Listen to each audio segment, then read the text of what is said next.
Boy, little boy, little boy, little boy, little boy, little boy. You actually are laying on that thing. You want to say something? No. You're not about to eat it. No, you're not about to eat it, matey. Bite it. All right. Hey, Lay down. can you lay down? Lay down. Thank you, buddy. All right. I think it's about to get this show on the road here. All right, go ahead and do the intro. Yeah. I can't wait to hear it. What's going on, everyone, and thanks for joining today's podcast. On today's episode, Joe and I review our last year traveling the U.S., going around in Nara Visa and small-ass towns to talking about Joe's Honda swap and kind of just updating everybody on our trip right now here out west to Idaho. So enjoy it here on the Westy Boys podcast. Lay down. All right. Welcome to episode 1 of the Westy Boys podcast. Manny, are you not behaving? Can you lay down, buddy? Lay down. Lay down. I'm about to take him on another hike. Yeah, so if you guys don't already know, we are the Westy Boys. This is episode 1. Joe, go ahead and introduce yourself a little Hi, bit. I'm Joe. And I am Drake, and we are, unfortunately, with only one Westy right now, but normally we have 2. You can look at our older videos, and you'll see that Joe has a red, a 1987 Westphalia too, so... Caught me on a bad day. Yeah, basically got a big project ahead of that. We'll discuss that farther along down the podcast here. But we wanted to kind of just start podcasting from the road. We went on a big hike today, and I think Mondays are going to be kind of our scheduled days to do podcasts, to update everybody with what we're doing. We've been doing lives on the road. I think we did 2 or 3 episodes of those, and then we're going to try to do this for a more of a longer form version of that. We're going to try to do a podcast from the road and just do it on Instagram, but I think you were right, Joe. That's a little too much. Like 45 minutes on that is probably a little too long. Like, I don't think people on Instagram. I think people on Instagram like the 10-minute lives are probably too much. I bet they'd love a 3-minute update. Right. When something cool really happens. Mm-hmm. You know what I mean? Instagram's for highlights, right? Right. Yeah, it's just it's like clips. It's fake. Right. But it's for highlights. Right. So this one's going to be kind of more of our day-to-day. You can kind of get to know us a little bit better, what the channel's kind of going to be about. Because videos are hard to make, and I think podcasting is the best way to kind of get those ideas fleshed out. And honestly, it allows our viewership, whoever decides to listen to this, to at least give us a shot and understand who we are. So I just want to get into kind of what our plan is this trip, because if you watch our last video, we were headed out to Arizona. And things didn't go quite as planned. I still have a lot of content to get to you guys with that, but let's talk about this trip, Joe. So let's start from last November 30th. Was it 30th? It was. I guess it's December 1st, right? Yep. Yeah. Yep. So for anyone who's not aware, I actually got my first whitetail buck in Ohio. When's hunting? It was November. Season? It was in November, mid-November. Yeah, and I got it with a crossbow, which is kind of cool. Drake's been hunting for a while, and we've always, I'm sure like a lot of 20-something-year-old males watching, always watch Joe Rogan, right? Not always, but like we know who Joe Rogan is. We like Meat Eater. These are popular internet people now. These people have well over millions of subs all over YouTube and Instagram and everywhere. Hunting's pretty mainstream at this point, especially compared to what it was when we were kids. For sure, right? And it's I got made fun of for hunting when I was a kid. It's maybe not more accepted by certain groups, but you'll see in a lot of places things are becoming more polarized, right? There's people that don't eat meat now, and then there's people that want to go hunting. And pretty much anyone who's like okay with eating meat at this point should be cool with hunting's fine. Yeah. But November 30th, to catch people up, we decided we're going to go to Idaho and hunt some mule deer. Mm-hmm. And we try to get some buddies to come along. Shout out Andrew. Shout out to Anthony. We hopefully they can try to do it next year. But we pretty much knew we wanted to do this, so we tried to get our buddies involved, and it was kind of tough to kind of coordinate with everybody's lives and all that. And you and I are pretty flexible. I mean, we were full-time work from home employees. We have the freedom to travel and do what we want. There's nothing really holding us anywhere in place. I don't pay rent anywhere. You don't either anymore. I mean, you have. I haven't for a while. Sorry. Yeah, no, and so I just stopped paying rent for the first time, and now this is my full-time home. That is Right. full time. Yeah. So instead of paying rent, I wanted to kind of say, Joe and I have talked about it for a while. We're like, both of us wanted to try to save for a house or save some for some property out west, or honestly any property that kind of fit our needs where we could hunt and have a homestead and do all those things, because we are kind of the self-sufficient type, kind of want to just off-grid type deal. And just kind of do, take power back into our own hands. And I think a lot of Americans are kind of going that way, like the farther we get into the future. And the internet's accessible for us, so why not kind of do it yourself? Why rely on anybody else but us, 100%, right? It's like a word we're probably going to, you're just going to hear us say a lot, and that's paradox, right? So there's either people going to be moving into a big city and like doing that, or, it's going to be real off-grid, right? And I think those are the, because it doesn't make sense, right? When you like Bell Fountain doesn't, I love Bell Fountain. I like small town. I love small towns, but like the fact that they have paved roads and flush toilets just isn't sustainable outside of like the greatest period of economic growth in like human history. So like, and like the best parts about Bell Fountain, even right there on like 179 where I used to live, even that big field area that is just like beautiful to look at. It's all houses now, right? Like, so it's growing and it's getting exponentially bigger, and like that place will always have a special place in my heart. But I don't think I can see myself living there long term either. Without unless there's children involved, I don't see myself living there long term. I mean, I grew up there, so like in a way you kind of want to pass that along to your kid, but outside of that, it's like I got a lot of love for it, right? Like I'll always rep it outside of there. I'll always tell people I'm from Bell Fountain, and like I'm proud of it. But like I said, we want to kind of set our roots in a little bit more of a challenging place, a little more public land, something that kind of fits our needs a little bit more. And some mountains. So some mountains, some of this, but that's kind of where we're at right now. So we can be flexible and we can go hunting and do those trips. So we decided on December 1st to hop on there. You had to be in by 10 o'clock. You had to check in line. 10 Eastern too. That's not even that like. No, dude, that's like a nice time to like wake up, get some coffee, take some PTO that day, and enjoy the tag you're probably gonna get. Right. And so this wasn't a tough get. So it's still an over-the-counter tag, and it's not a lottery, but it's first come, first serve. So like I said, you had to get there, you had to check in at 10 o'clock. You had to get in line, essentially. This is just online, guys. This is a website. We'll post it in the link of this podcast. Right. It's literally the government website for the Idaho Fish and Game. It was super easy. So we had the option to pick kind of whatever we wanted depending on what spot in line we got. So I got like 1,200th or something. And I got like 12,000. No, you got 8,000. But I just remember you getting like 8,700. I'm like, fuck. Because it was going to be tough. Him and I both wanted to pick obviously the same. What are they called? I think it's a GMU or a game management unit. Yeah. Yes. Okay. Same unit. We just wanted the same unit. And we had done obviously our our research. We downloaded data. We filtered everything. Like we're nerds. Yeah, we're we nerds. come through it. Joe's a data guy. I'm kind of a data guy. I'm more of a customer success guy, but I mean I run reports and do shit like that. But Joe is a data guy through and through. So we dig in and we pretty much had the units down to about 5 units that we really wanted. So if we had the opportunity, we were going to take those. Right. We had no idea this first time around how popular or how the units would go. We screenshot and took a list of what things went first this first time around too. So next year when it comes around, we know what units were popular and went fast. So we landed on a spot that Joe's been before called the Sawtooth Mountains. And the Sawtooth Mountains are something that I hadn't heard of until Joe actually said something about it. And I remember him kind of saying something about it even before this hunt, about how pretty like this place is. Yeah. So we decided, you know what, this first time around, let's go somewhere where we're kind of familiar. We know it's beautiful.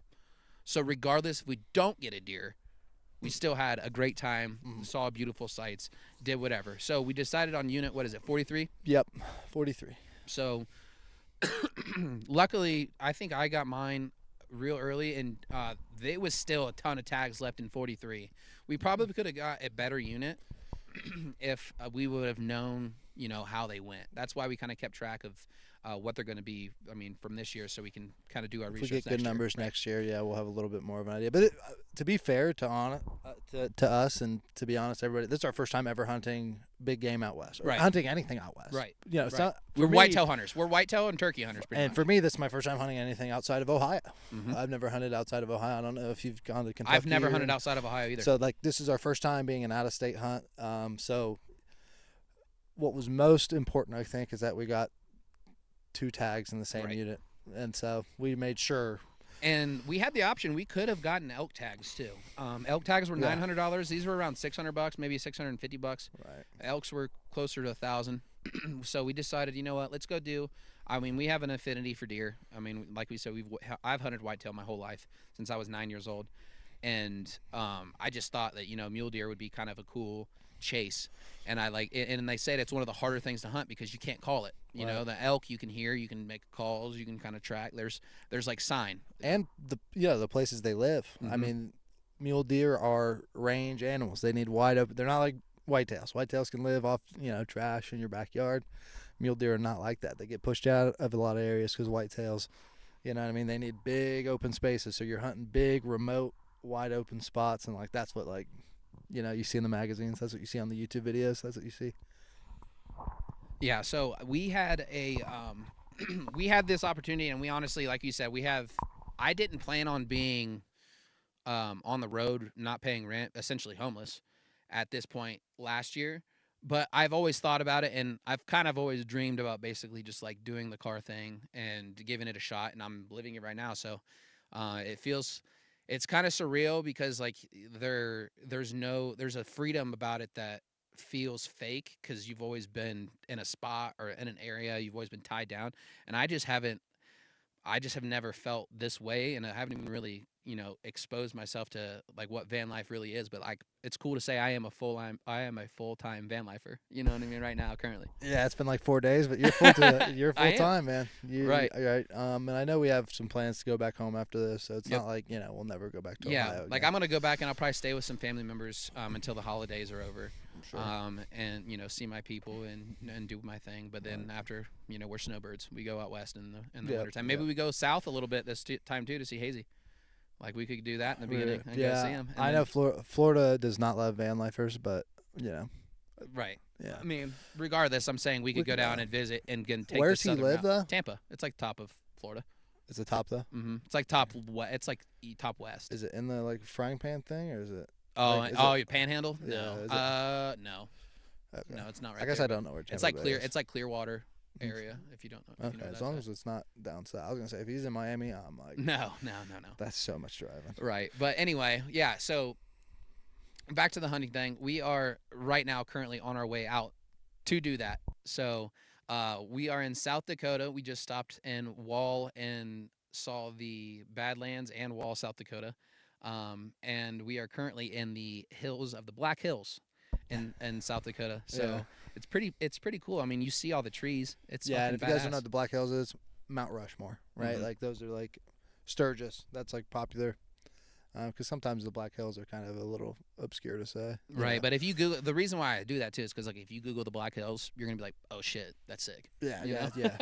Right. It's right where Mount Rushmore is. It's like the same, mountains that we saw kind of up on our hike today. Those are just sheer granite peaks that you can carve white people's faces into. Dude, I was like thinking too on the way here because like I don't want to go into the national park because like you said, there's a lot of shit there, but like I kind of want to get my sticker if I could have, but we didn't make it. We didn't. You talking about Badlands? No, I didn't get a sticker at the Badlands because like it was like 21 miles until the visitor center or something. Yeah, well, That was insane. He did well. I'm gonna spill some tea. He did get a sticker. He lost it. When Whoa, we got that was not a sticker from the national park though. It said Badlands on it, and we kind of had a few drinks, and then Drake lost his sticker. Just saying. It was in my pocket, and I pulled my phone out, or I was doing something. I don't know. I did lose a sticker, but it wasn't the sticker from the national park. He Anyway, didn't get it from the national park. yeah, but again, we try to go and we try to snag as many national parks as we can along the way. He said too earlier, like we should have took more PTO so we could have visited and like slowed down and kind of did our thing, because we kind of rushed our way out here because we didn't want to take a ton because we're taking, I'm taking 7 total days of PTO on this. Yeah. 5 for a whole week and then 2 Thursday, Friday when opening hunt is. Right. Forgot to say too, we also get to hunt trout and the river. Oh yeah, we got a 2-day like fly fishing license. We're not gonna fly fish, but a fishing license. So yeah, I think it's the Snake River. Like we're Snake super River, close yep. to the Snake River. Like some like crazy trout fishing there. I was kind of worried because I saw Snake River up in all the wildfire shit too. I was like, oh fuck. Well, also a huge river. Mm-hmm. So it's like, so yeah, it's yeah, kinda yeah. like it's like saying like there's fires on the Mississippi. So are we talking Minnesota? Are we Yeah. talking Louisiana? Where are we talking? You know what I mean? It's a Yeah. big river. But yes, we have a ton of shit like that planned. But currently, taking our time. We still have what 15 hours till we get to base camp, basically. 15 hours of driving till we get like anywhere near Unit 43. So not Idaho. Mm-hmm. Because Like Unit it's like 43. if you Google it, it's like in the middle of Idaho.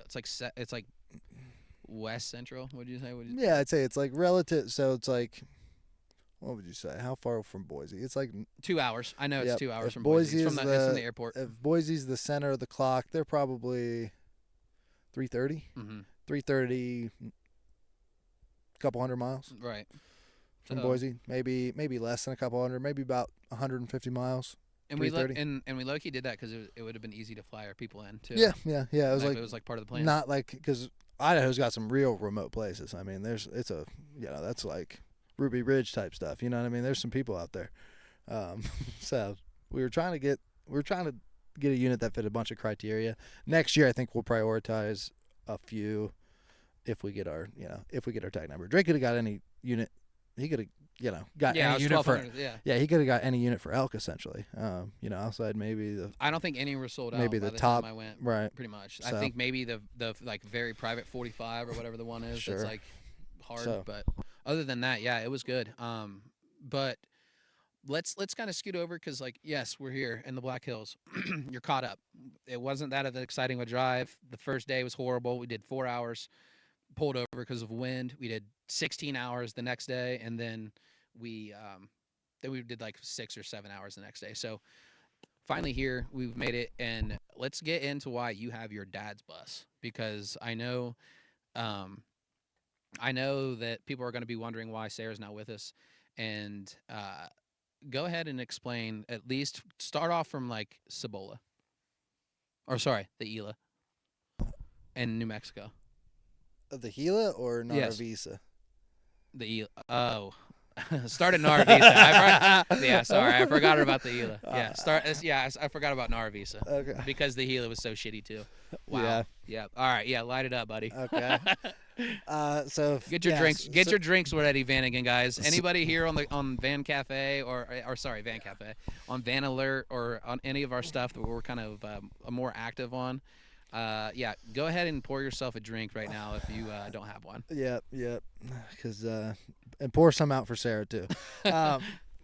So last year, for anyone who's unfamiliar, we weren't hunting, but like Drake said, we are snowbirds. We like to go down south. We like to just get away from the gray of Ohio, and so we've done it 2 years, and each year so far, and hopefully in the years coming, because I suspect we'll be able to do this for at least a few more years, right? We'd like forever, but that's not how the world works. Right. We're realists. We're not living in super La La Land. We're just enjoying La La Land for the time being. Yeah, well, we can the next couple of years or so. So we try to take a different route to go to basically the same two states, maybe 3. Next year we might go to like Southern California. But we like to spend a lot of time. Last year we spent a lot of time in Arizona. I think that so far has been my favorite state to travel in because I probably spent the most time there too. Right. But we also had our hikes and like the first time going off trail and my experience like that. So it's just like, what's going on? Keep going. I got to get a jacket, man. It's getting cold here in the Black All right, Hill. hold on. Let's pause it up then, and let's pause. Keep going. No, what? No, I got to keep going. No, because I'm cold too. Yeah. All right, Joe. Sorry, we're back. You can tell we're in different shit. It got cold when that sun went down. Yeah. We are not back at home. So, all right, Joe, the floor is yours. Go off, King. All right. I kind of forget where we're at, but I'm just going to start from the beginning. Narvisa, right? So Drake and I went on a trip. We were going to go to Arizona. And we were going to go up to Vegas specifically, I remember. But first, we had to get out of Ohio. Mm-hmm. And then we thought your car wasn't running great from the time we left Ohio. And my transmission specifically, I thought was not running great. I didn't have a whole lot of confidence in it. I mentioned that this would probably, I thought I could get one more trip out of it, essentially. And it turns out I could get about to Springfield out of it. You know what I mean? Mm-hmm. You slammed on your No. you slammed on your brakes about it was like that. You know how you get off that and you there's like a stoplight and then you take a left and there's another stoplight and you take a right and it's on, like you're back on the highway. Yeah. It's like that weird like out like thing. That's where you were. Right. We were getting on the highway after that. Right. And that guy slammed on his brakes you were trying to let him over. Right. And then he was slowing down. Right. And then like it just didn't sound good. Just not a good feeling basically and from that point on. I put it into third. Something happened, and third just never really worked again after that. But hey, you got to keep moving. You got to keep moving forward. So I didn't have third anymore. It was just grind. I would just grind in third. So I'm sure I broke the actual gear or something. Like it actually just snapped on the shaft there. But we kept pushing forward, and it was just, I was like, we ain't, don't have third, but we'll make it. I have first, second, and fourth, and reverse still. We're good. So we keep pushing forward, and honestly, she did great for, across Indiana, where's St. Louis? Missouri, across Kansas. She was doing great. Oklahoma. Up in the mountains of Oklahoma, the hills of western Oklahoma, if anyone's aware. It's Black Mesa, Oklahoma is actually where we went to the high point. And then we went to Clayton, New Mexico, and there's a state park. The name is escaping me. Maybe you got it. Give me a second. Well, I can't remember what it is. I know they had the Clayton Lake. It's Clayton Lake. Yeah, it's Clayton Lake State Park. Nice place. Dinosaur tracks there. Yeah, very cool. And so we stayed there for a week.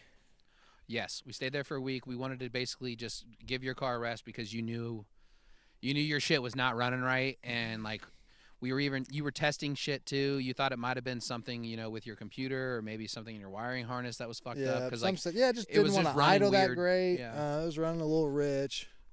But anyway, so we leave Clayton, New Mexico, which is not the smallest town in the world, but it is out in the middle of nowhere. And we head south to hop on Interstate 40 to head to Tucson, I think. No, we were headed towards the Cibola National Forest. Oh yeah, you're right. We're not. Manny, can you lay down? Come here, buddy. Hey, you're right. We're not. Here. Lay down. We're not that far yet. Sorry. We're heading on I-40 on eastern New Mexico, heading towards Buquerque. Yes, it is towards Buquerque, but I don't think we were going to Buquerque because we were going to cut down south. We ended up cutting down south, going to Cibola, and then going to Alamogordo, and then over to Las Cruces, right? And White Sands and all that stuff. But so we are leaving Clayton Lake. We spent a week there. We're feeling pretty good. We're heading south on some highway I cannot remember, and I come to a stop sign in the middle of nowhere. The middle of Nara Visa, a population of like 50 people. Very small. One of the smaller towns I've ever gone through that has a 2-lane highway coming into the town. I mean, I couldn't believe it. And like the thing is, what was it on 56? I can't remember that. I think 54. Highway 54 is where it comes at the intersection of whatever road we were on past this like train track, and Highway 54. And it's a used highway like by truckers. Truckers use the shit out of it because you get to avoid the busy highway. I don't remember what it might be. It's the one right by Route 66. Yeah, something in Texas, right? Because it's right on the border of New Mexico and Texas. So I can't remember the super specifics of the route, but yeah, it is the traffic on it is truck drivers. Yep. There's nothing to see out there. There's no attractions out there. It's just straight highway for truckers. And we come up to that stop sign at the intersection of whatever road that is and 54, and my transmission just stops. Did you feel it at that stop sign? Like, was there something that happened, or did you try to put it? Like, what happened when you came up to like the stop? I blacked it out of my memory. I think I just came up to. Like, was there a sound? Was there a grind? Or did it? Right. I don't think it just stopped going in every gear. So like it would go into the gear, but it wouldn't go. Right. And it would go into first, but it wouldn't go. It'd go into second, it wouldn't go. It'd go into third, wouldn't go. It'd go into fourth, wouldn't go. Would go into reverse, would not go. So something broke, And even in neutral, this is the test that we did because I was like, am I just a dumbass, right? Am I just not doing something right? Right. Is there no fluid in it? No, there's fluid in it. There's all this. But so the test that so we're sitting there on the side of the road. I'm like, okay, we got to figure this out. So I start calling mechanic shops in Albuquerque, asking them if they do transmission work. Hey, I have a transmission. It might be a few weeks to get it fixed, but hey, you know what we'll do? We'll take the car. We'll get it dropped off somewhere by a tow truck. We'll get it dropped off somewhere by a tow truck, and we'll go stay at a state park. We'll be a little cramped for a few days, but we've had to deal with this with your original bus before.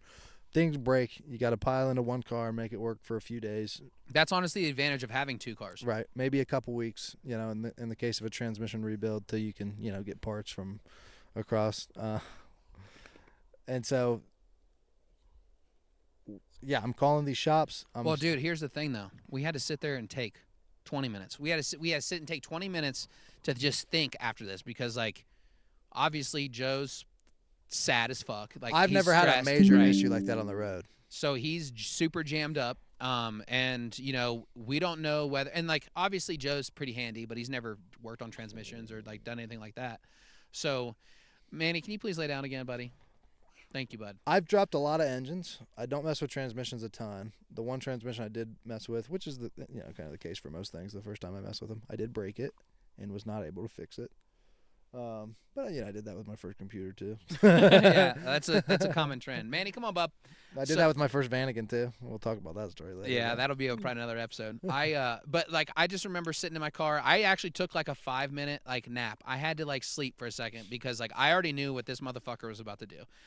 He's not gonna call a tow truck. Like we already kind of discussed tow trucks, kind of figured out like what shops. We didn't do a ton of research right then and there.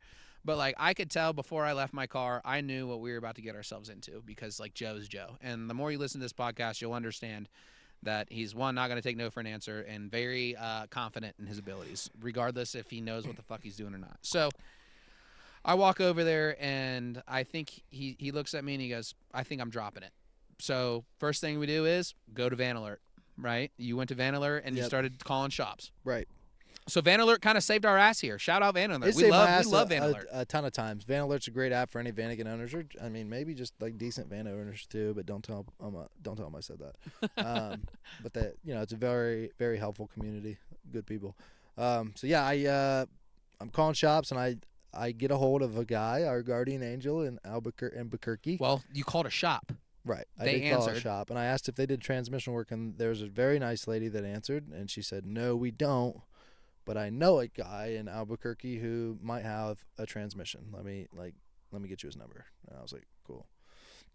And so they gave me a guy's number. His name was Luis, in Albuquerque. He works on Vanagons. If anyone, dies or their car dies in Albuquerque, give Luis a call. Super helpful. Give him all the business you can. He was very nice, super fair. And he had the exact transmission we needed that was newly rebuilt and even upgraded for a synchro.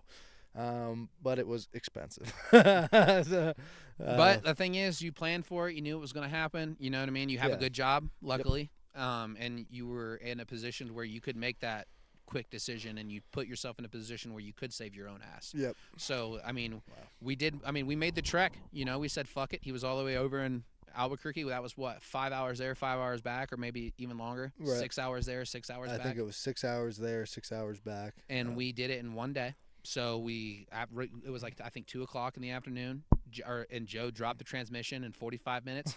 He called Luis. He goes, hey, I got that transmission done. And Luis is like, holy shit. Like, yeah, it was the fastest transmission job I've ever seen. So we loaded up the old one for a core because Joe also had to give him the core on top of it. He couldn't keep it. So we headed there. We got it. We adjusted things, took everything off we needed from your old one and put it on the new one. Paid him, got it done, had a good little chat. I have some video of it. You guys will see it eventually. Yeah. A garage. He had like 4 or 5 Westies at his house. A bunch. And it looked like he was working on a couple too. Subarus. Yeah. A really, really clean Subi that I think he was selling. So hopefully someone bought that. But I think that was it wasn't a Westy. I think that was just a Vanagon. Vanagon? Yeah. But still very cool. But yeah, so we get back at the place at what, like Narvis at like 2 a.m., Yep. 3 a.m. Yep. maybe. Yep. 12 hours. Yeah. Yeah. We leave at 2. We got back 2 or 3. We lost Drake's gas cap. We. Oh my God, yeah, Joe had a meltdown too when we did that. I just because like nothing was fucking going right the whole day, and then like honestly, it was like I felt like I couldn't be upset, but I had to address to. I was like, dude, I was like, I'm kind of jammed up about that, and you fucking were just pissed. But like, it's funny because you go through those type of things on the road with each other, and like, there's gonna be dumb stuff that happens, and you gotta actually like, if you're gonna go on the road with somebody else, make sure you like them and like you're friends with them because you're gonna find out whether you can deal with that person or you won't not. be friends for very long, which maybe is what you need. Right, right, maybe. So. Yeah. So, anyways, that's pretty much the story. The transmission goes out. We drive across to Albuquerque. We pick up a new transmission. We drive all the way back. Again, this is a highway full of semi trucks. These semi trucks don't give a fuck about us. They're not getting over it. And I'm doing this thing with one jack, no jack stands, and I'm lifting the transmission up. Drake and I are lifting the transmission up with ratchet straps. We eventually do get the transmission in, and I limp my car to, what was that state park called? Another state park. I'm trying to think of what town it was in. Do you remember what town it was in? No, but it has a nice restaurant. Damn, I have it all like saved on my phone. Yeah, I could eventually say unfortunately. what it is. I mean, I could pull it up and look. Yeah, but like, who gives a shit? Like, Yeah. whatever. This is Narvisa. It's the fucking state park close to Narvisa. Yeah. You know? And so we stopped there for a day. I'm adjusting my transmission, shift linkage. We're figuring things out. You also forgot that you broke your thermostat.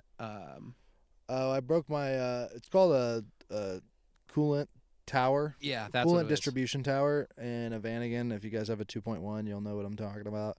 I did snap it off while I was taking it out and didn't notice. Taking my transmission out, didn't notice. The engine, I think, it sagged and it just broke that piece off. Yep. And then as I was putting it in, I think I might have been even filling up the coolant, and it started leaking out. And then I realized I broke it. And luckily, though, I did have a spare on me. See, this is the type of shit I'm talking about, though. Like, he had a spare one of those on him. I don't even know what it's called. I will be honest, though. I've told Drake before, I pretty much replaced every component on the cooling system besides that one. So I knew if anything was going to break, if anything was going to melt, if anything stupid was going to happen, it was going to be that one part. So luckily for us, we had it on there. We plugged up the coolant lines. We started it up. And we were able to limp to some other state park. Dude, I can't wait to make that. Stay there for a week. That video is gonna be so sick for people to watch too, of you like going down the road, fist pumping, or we're fucking screaming because did all of it the next day. Still only took like 5 hours the next day to put it in. Yeah, I was absolutely. And probably would have got 2.5 hours if you didn't break that part. It took about 2 hours to basically do everything after you broke that part. Yep, I was a man on a mission those couple days, and I can get a lot of things done when I set my mind to something. And so that was breakdown number one, and that one could be fixed. Right. And so kind of, right? You bought a whole new transmission. You didn't really fix the transmission. Yeah, that's fair. You bought a whole new transmission. So, that's catastrophic failure number one that you couldn't fix. But luckily, Van Alert and Louie was out there looking out for us. Yep. And then so we spend a few days, maybe a week at that state park, and then we hop on the road again. And we had due south, trying to find some good weather, some good vibes in southern New Mexico near Alamogordo. And well, we spent a week in the middle of also nowhere. Did you Cibola National Forest? In Cibola. That's where we headed first, and it was the windiest drive we've ever had in my entire life. Yeah. It was horrible, like blowing you off the road, horrible. I mean, this trip has been up pretty there windy, too. Dude. I mean, we're in South Dakota, so it's windy. But you guys didn't come here to listen to us talk about all the places we've been. So essentially, we got down to southern New Mexico. We hang out there for a couple weeks, and then we make the push across the Oregon mountains to Las Cruces. We stay there for a couple nights. We meet a good guy named Little John. You guys will hear about that story too. And then Little John takes off, and it just doesn't feel right to stay there without him. So we head off to another national forest because that's that'll be a theme of our kind of travels. Is we like national forests, and we head to the Gila National Forest, the biggest national forest I think in the lower 48, and we spend a week there. And we're getting ready to leave. And a guy comes over, he chats with us, and Drake's van's not working right, and my van starts right up. Well, yeah, I think what I was doing was my house battery is basically I wanted to charge it with my when my car is running. So like I was just connecting the wire to basically that fuse panel, and yeah, my shit wasn't working. Some guy came up and started talking to us, chatted us up for a little bit, and we were like, all right, well, it's time. Like Joe gets my shit started, and he just wires it back up the way it was because he has fucking wiring skills too. Just good, pretty much anything mechanical. Anything mechanical, he's like, yeah, I'll give it a shot. I'm an You say, enthusiast. well, I'd say enthusiast level, right, right? all right. So we head out from there, and honestly, not running horrible. We even because we have walkie talkies, and like it's not running that bad, honestly. No, we're both kind of cruising. Vibes are up, and we're feeling good. And then we come down the final stretch of highway, down off the mountains, back into the valleys where we can really hop on, hop on the I believe flatland, that one make was up some called time. 70 East is what we were going to Maybe get on. I can't remember. I do. I know. Do you it. remember what the town was called? Yeah. What was it? That one was Berg. Lordsburg, New Mexico, which is a small interstate town. Yeah. Yeah, I'm not going to talk much about that spot. That spot can fucking stay there, and I'll never go Anyways, back. we break down in a relatively deer. You see him? Oh, yeah, that's cool as fuck. Shh. I'm grabbing the knocks. Come here. Hey, get in there. Come on. Up. Yo, this is cool as fuck. Yeah. I got the binoculars now. You still see him? There's 2 of them. Same spot. There's 5 of them. There's 5 of them. Go up. Go up. Manny, go.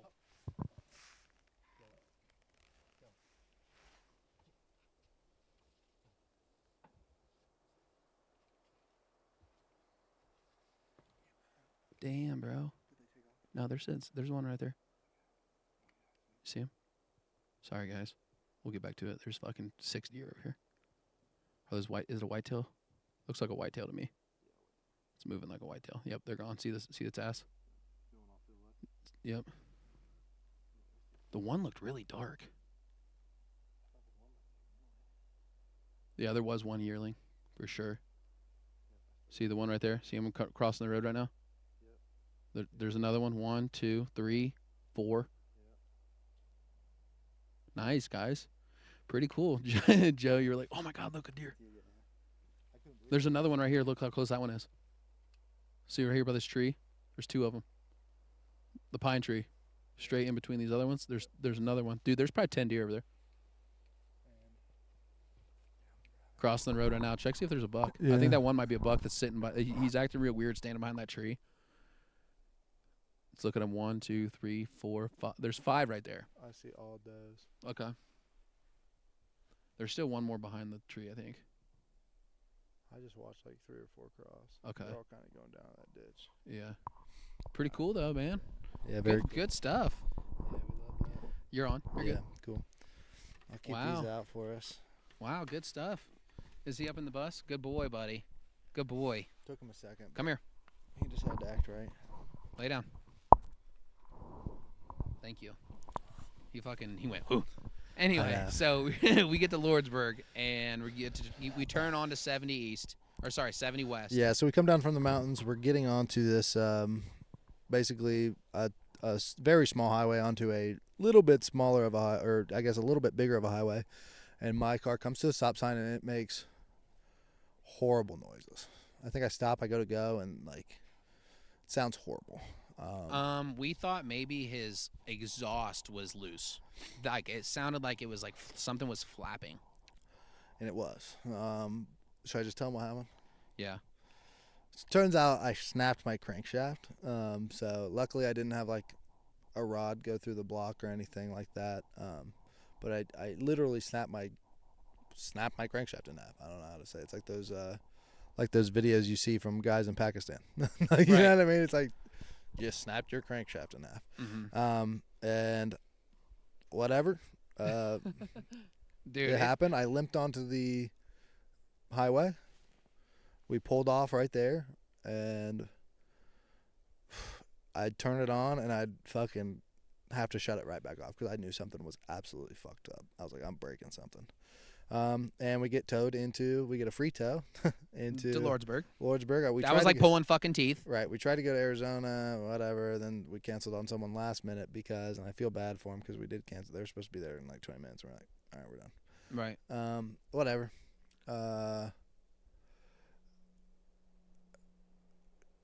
My brother was home. So my brother, Sean, shout out Sean. Shout out Sean, big time. Yep. He's in the Army. And he was on home from leave from his deployment to Iraq. And he had 30 days of leave, and he didn't have much to do. And he'd just gotten to Bellefontaine to hang out with my dad. And that same day he got there, my stuff broke. And I called my dad, told him what happened. And we were going to get another tow to some place. We were going to go to Tucson, Arizona. To meet Wanda. Yep.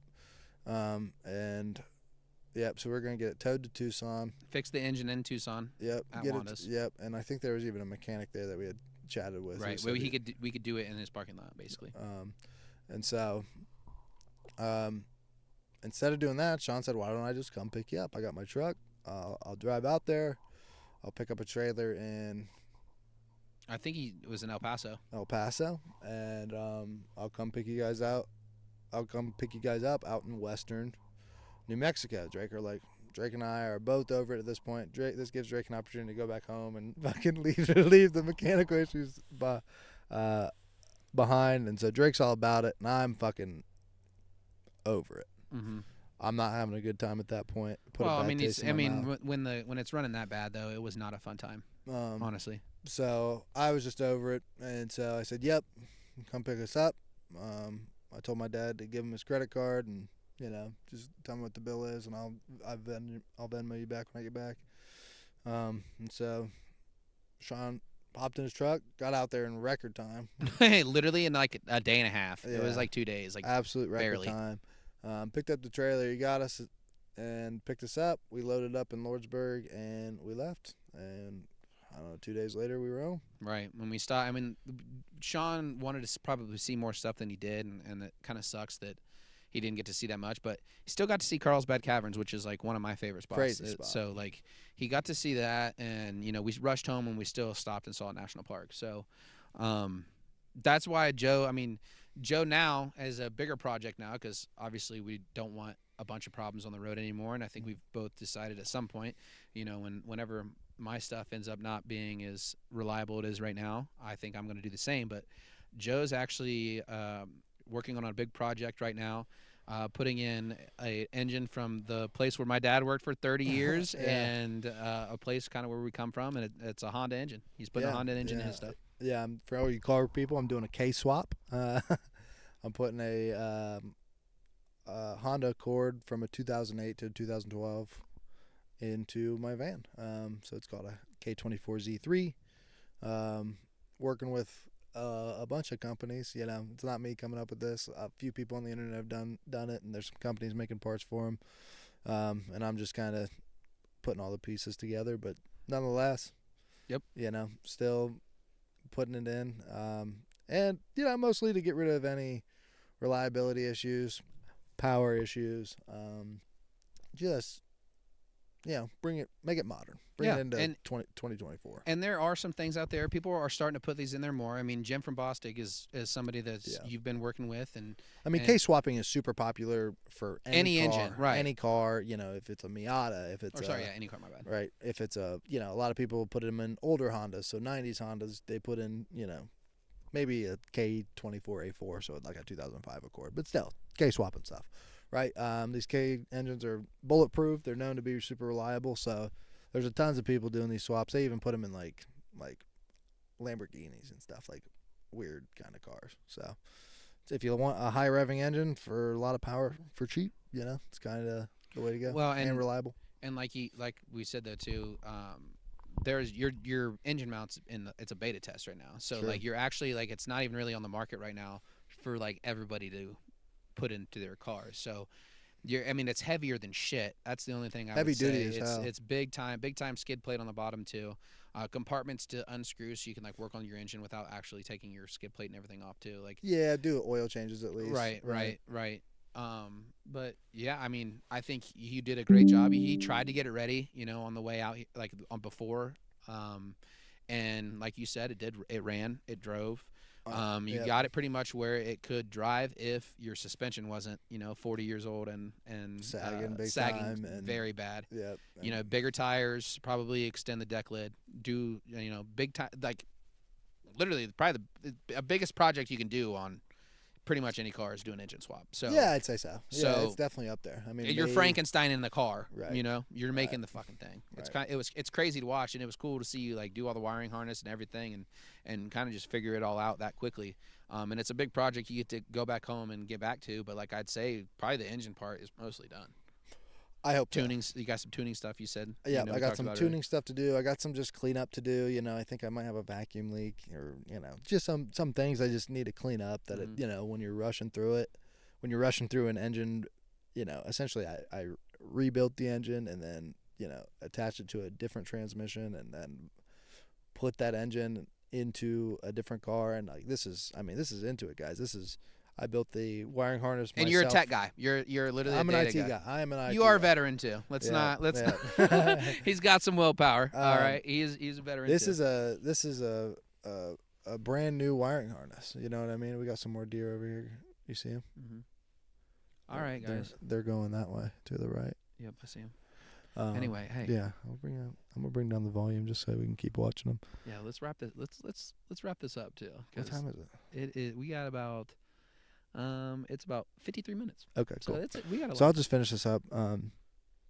So this is a brand new wiring harness, not necessarily from scratch, but I didn't have a single connector on it when I started. All I had was a wiring diagram, and it did come with a relay box. This is all new cooling system. I tried to reuse what I could, but a lot of these pipes had to be changed out, and you had to kind of come up with your own custom solution for coolant pipes and heater pipes, and because if it was a race car, it's easy. Just, hey, who needs a heater in a race car? You know what I mean? But in my van, it's really nice to have one. And another thing with the cooling system is the radiator is on the other side of the car, so it's much different. Oh, we got someone pulling back up in here. I don't know what they're gonna say. This guy. Right. Yeah. I think he passed earlier. Yeah, he did. Oh, someone's coming to stopping? stop and talk. See how he's doing here. You want to get your dog? Put him inside. Yeah. You. Go inside. Hold on. Hey. Hi. Yeah. Yeah, no problem. Yeah. For Totally sure. okay. Oh, watch out. He's super friendly. I don't really know what the rules are for this place. I've never been here. I'm kind of new at this thing. Yeah, Okay, yeah, yeah. no problem. And so I can go here, or if you want some private. No, No, you can go park park wherever wherever you you feel want. I mean, comfortable. if you feel you literally It's- wherever. We haven't ran into pretty much anybody Yeah, all and day, it's just so. as much your land as it is ours, so feel free. You know what I mean? I know there's other spots. Yeah. Feel free to kick me No, off. No, you're good. fine. You're fine. We're kicking it. My dog's really friendly. Okay, Okay, so see. He obviously is too. Okay, is it okay if I let him out? For sure. Do you want me to put something on him first? That's Here. up to you. Yeah. All right. Well, let's wrap this up. All right. Alright, This is yeah, episode 1. We'll talk to you guys No, later. you're super good. No, and No, this I appreciate it. and this is van life. This is what happens. So. All right. We'll talk to you guys later. Yep. Peace. Bye. Over here.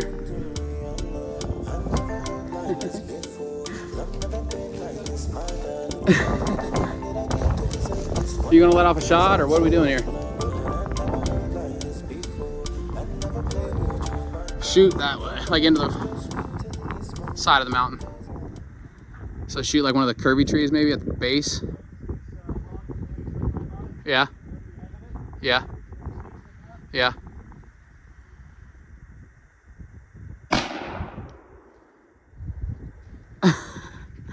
I'm good. Hey, tell them why you do that. Coming 'cause that when I feel like more